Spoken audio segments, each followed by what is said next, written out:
ក្រុម Knights of the Round Table គឺជាក្រុមមួយដែលល្បីល្បាញនិងមានកិត្តិយសដោយសារតែភាពក្លាហាននិងគុណធម៌របស់ពួកគេ ហើយពួកគេ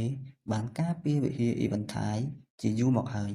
រៀងរាល់ឆ្នាំដល់រដូវស្លឹកឈើជ្រុះពួកគេតែងរៀបចំការប្រកួតសិល្បៈក្បាច់គុនដែលទាក់ទាញអ្នកទស្សនាជាច្រើនកុះករក្រុមណៃក្លាហានជាច្រើនរួមទាំងក្រុមសម្ព័ន្ធមិត្តបានចាញ់នៅក្នុងសង្គ្រាមដ៏យូរឆ្នាំមួយនៅពេលដែលឥទ្ធិពលរបស់ពួកគេត្រូវបានធ្លាក់ចុះពួកគេក៏បានចុះចាញ់ហើយនៅទីបំផុតពួកគេត្រូវបានបែកបាក់សម្ព័ន្ធភាព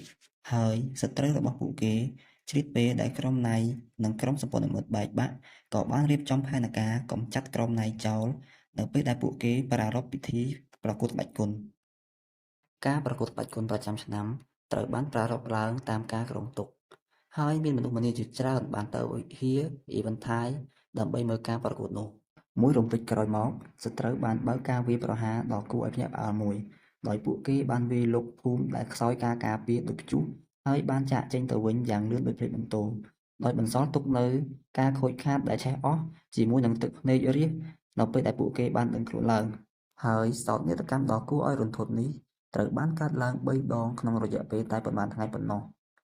ហើយវិហារ Eventide បានធ្លាក់ចូលទៅក្នុងស្ថានភាពភ័យសន្សឡោះជាខ្លាំងព្រោះក្រុម Knights of the Round Table ដែលនៅការពារវិហារមិនមានលទ្ធភាពអាចទប់ទល់បានដែលជាហេតុធ្វើឲ្យខ្មាំងសត្រូវបើកការវាយប្រហារទ្រង់ទ្រាយធំទៅលើវិហារ Eventide ដោយពួកគេបាននិយាយថាប្រសិនបើពួកគេឈ្នះនោះភាពរុងរឿងរបស់ក្រុម Knights of the Round Table នឹងត្រូវបានដាក់ក្នុងប្រវត្តិសាស្ត្រជារៀងរហូតនៅគ្រានោះក្រុម Knights ដែលនៅខាងក្រៅវិហារបានប្រញាប់ប្រញាល់មកវិញទាំងយប់ប៉ុន្តែពួកគេមានការភ្ញាក់ផ្អើលជាខ្លាំងនៅអ្វីដែលពួកគេបានឃើញពេលពួកគេបានមកដល់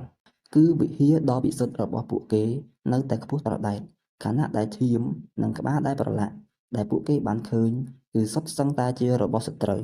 ហើយស្នាដៃនេះគឺជារបស់យុវជននៅលីម្នាក់ដែលបានធ្វើដំណើរមកពីចម្ងាយដោយនៅក្នុងដៃរបស់គាត់